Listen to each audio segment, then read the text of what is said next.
Bonjour, aujourd'hui je voudrais vous parler d'un plat emblématique de l'Afrique du Nord, plus particulièrement du Maghreb. Et ce plat emblématique, c'est le couscous qui a conquis le monde. Alors, d'où vient-il ce couscous? Quels sont les peuples qui sont à l'origine de ce plat extraordinaire? Eh bien, ce sont les Berbères qui ont mis au point le couscous, et de l'ère géographique qui correspond au Maroc, à l'Algérie et à la Tunisie, le couscous a essaimé dans le monde entier. Tout d'abord dans le Sahel, puisqu'on retrouve du couscous au Niger, au Mali, au Sénégal, etc., etc.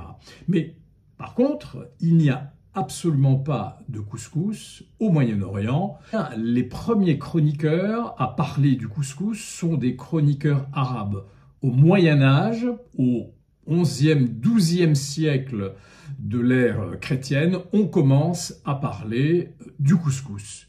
Néanmoins, les historiens estiment que le couscous est très antérieur au Moyen-Âge et qu'il a été mis au point dans le monde berbère dès l'Antiquité. On va tout d'abord s'intéresser à l'origine du mot couscous. En berbère, couscous c'est seksou. Alors d'où vient ce mot? Ce mot, d'après les linguistes, n'est pas un mot berbère proprement dit, il viendrait de la lointaine Mésopotamie. En effet, il y avait un plat en Mésopotamie appelé en akkadien seskou.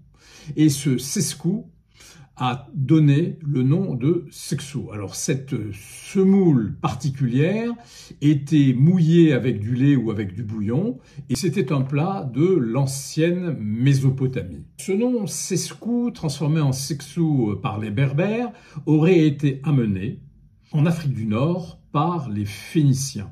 C'est évident que la cuisine berbère dans l'Antiquité a été influencée par les peuples qui ont colonisé l'Afrique du Nord, à savoir les Phéniciens d'abord, puis les Carthaginois et ensuite les Romains.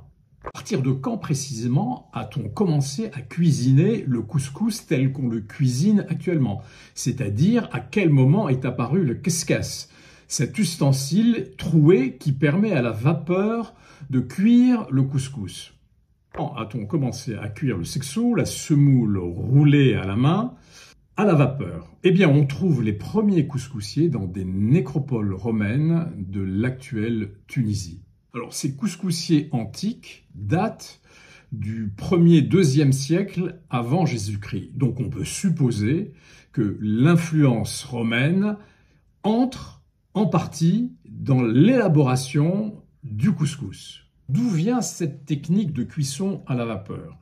Eh bien, on suppose que cette cuisson à la vapeur est arrivée de Chine par le biais de l'Inde dans le monde romain et qu'elle a diffusé en Afrique du Nord grâce aux échanges entre Carthage et le monde romain. Donc vous voyez, le couscous, le nom proviendrait de la Mésopotamie, la façon de le préparer à la vapeur se serait faite avec l'influence romaine. Pour résumer, le couscous est un plat typiquement berbère et au cours de l'évolution des pratiques culinaires du monde berbère, il y a eu des influences phéniciennes, des influences carthaginoises, des influences romaines qui ont permis l'élaboration du couscous. Les Phéniciens et les Carthaginois ont donné probablement le nom de seksou à une semoule qui existait déjà dans le monde berbère. Le keskes qui permet la cuisson à la vapeur du couscous nous vient des Romains. Le moulage de la semoule de blé est très probablement très ancienne en Afrique du Nord.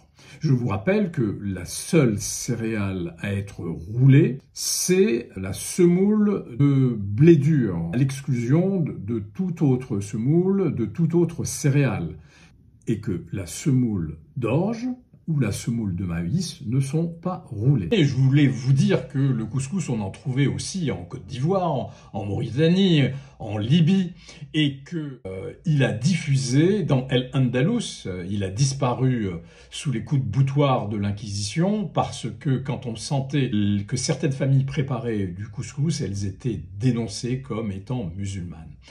Voilà, merci de m'avoir écouté et à très vite. Au revoir.